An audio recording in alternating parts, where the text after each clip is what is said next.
As blacksmiths, we're only human. We all have our vices, and for some of us, that means vices. Welcome back to Black Bear Forge and the tool of the day. Of course, I'm talking about this kind of vise, the kind of vise you use for clamping work up and holding things while you're working on them. Of course, the classic is the blacksmith's post vise or leg vise. It has this very nice leg that goes all the way down to the ground and helps support the weight of the vise and the work that's being done. The jaw does not actually rest on the screw like it does in a modern machinist's vise.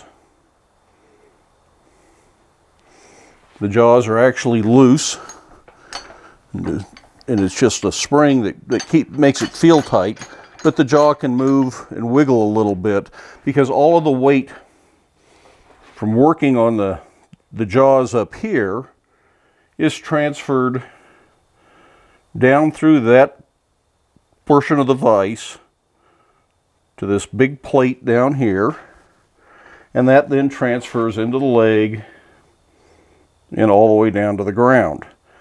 And that means the screw is not taking any abuse if you're using this for heavy pounding. And that makes the post vise superior than a machinist vise for most blacksmithing work. And this post vise just happens to be mounted to a post. It's set about 3 feet in the ground, and it's a pretty good solid mounting surface.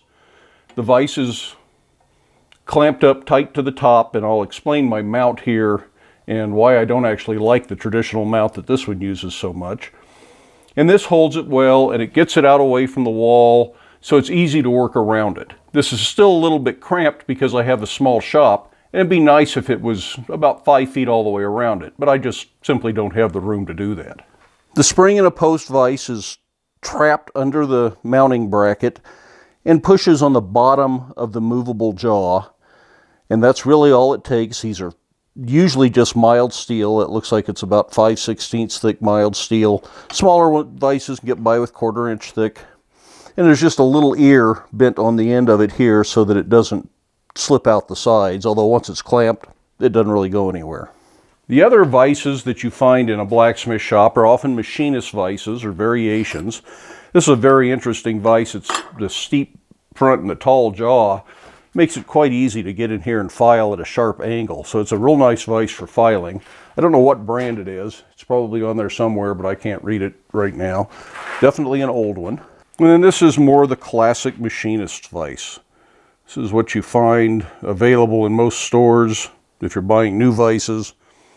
Although not exactly like this. This is again an antique. It's an old reed vise. This is a 3.5 inch jaw, I think. Yep, it's 4 inch jaw. So this is a little 4 inch vise, and it comes in handy, although quite frankly I use the post vise way more than I use machinist vices. Even for filing and other work, these have the disadvantage that all the weight of this jaw is carried by this arm, and if you bend, tweak, or abuse this, your vise is not going to open and close properly. So they are not real good for pounding unless it's a really, really big one. But machinist vices close parallel, unlike the post vise that pivots at an angle.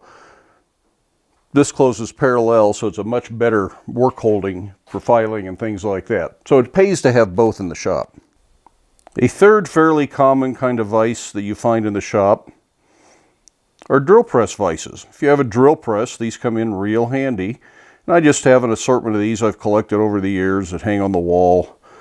This particular one only has threads on half of it, so you can lift the screw out of it and slide it open and close, and then put the screw back in the threaded portion and tighten it. Pretty handy. Not necessary, but handy.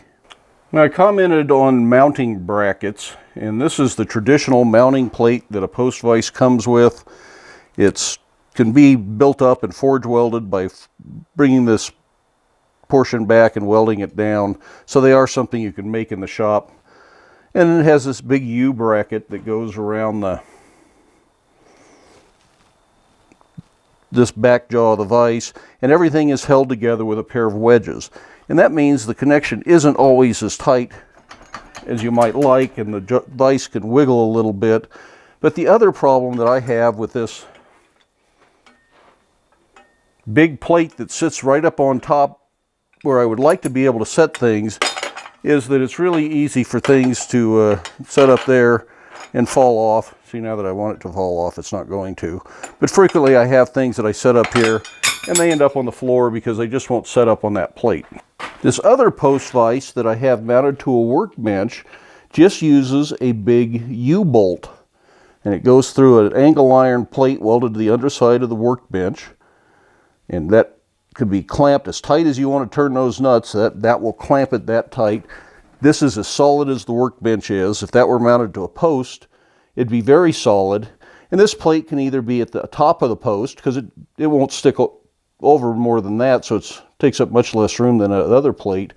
But you could also make a U-bolt that goes all the way through the post and mount it through the post, and it wouldn't even mess with the top little table, and you'd have all that room for setting tools you're working with, which would be very handy. The other thing about this vise that I like the way it's set up is that I mounted it to the corner of the bench. At the time that was done just because it was about the only place I could find room to mount it and not have it in the way, because this is the only bench I had in the shop back then. But I have found that I really like it mounted here because I can work in line with the jaws or all the way around the jaws.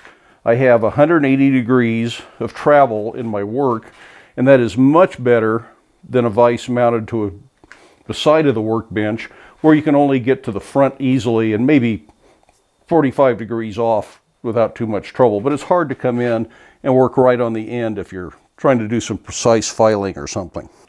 That's just a quick look at some of the vices that I have in the shop and some quick thoughts on what I think about them.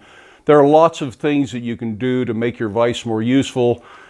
Jaw inserts, other tooling, the filing vise that we've shown before, and I'll put a link to the filing vise right up here so you can see that now that I've piqued your curiosity. But what's my recommendation for a vise in your shop? I would go with a post vise if you can find one. They're getting a little bit harder to find, although there are people making them new still, so you can buy new ones. They're quite expensive. And unfortunately, the old ones are getting very expensive. People are quite proud of them, and with the revival of blacksmithing, old tools are suddenly worth a lot more than they were when I started. So they're getting a little bit harder to find. I think a 4-inch vise is about the minimum that you should have. There are lots of lightweight 3-inch ones out there. And for simple things, if you're making coat hooks and things like that, those will be more than sufficient.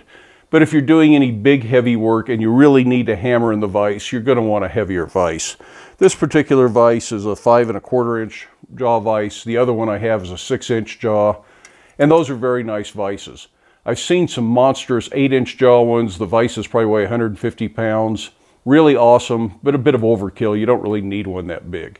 If you can find one in the 4 to 5-inch range, you're going to be very happy with it.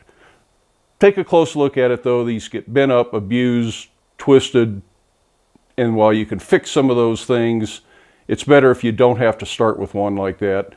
If you can't get a post vise and you have to use a machinist vise, just try not to hammer on it. If you're using your vise for upsetting and things like that, a machinist vise is not the best choice. And if you are going to do that, get the heaviest vise you can. I know some people that have machinist vises that are in the 200 to 300 pound range. They are huge vises. The vise itself stands about that tall, and they will take the abuse of hammering on them. But this little 4-inch reed vise back here, I would never use that as a forging vise. It's just for filing, hacksawing, using the die grinder, things like that. Well, thanks for stopping by to see the tool of the day. I hope you enjoyed that. Give it a thumbs up if you can. Hit that subscribe button if you haven't done that already. But then get out to your shop and embrace your vices. Don't be embarrassed by them. Make something. Stay safe. Wear your safety glasses. We'll see you later.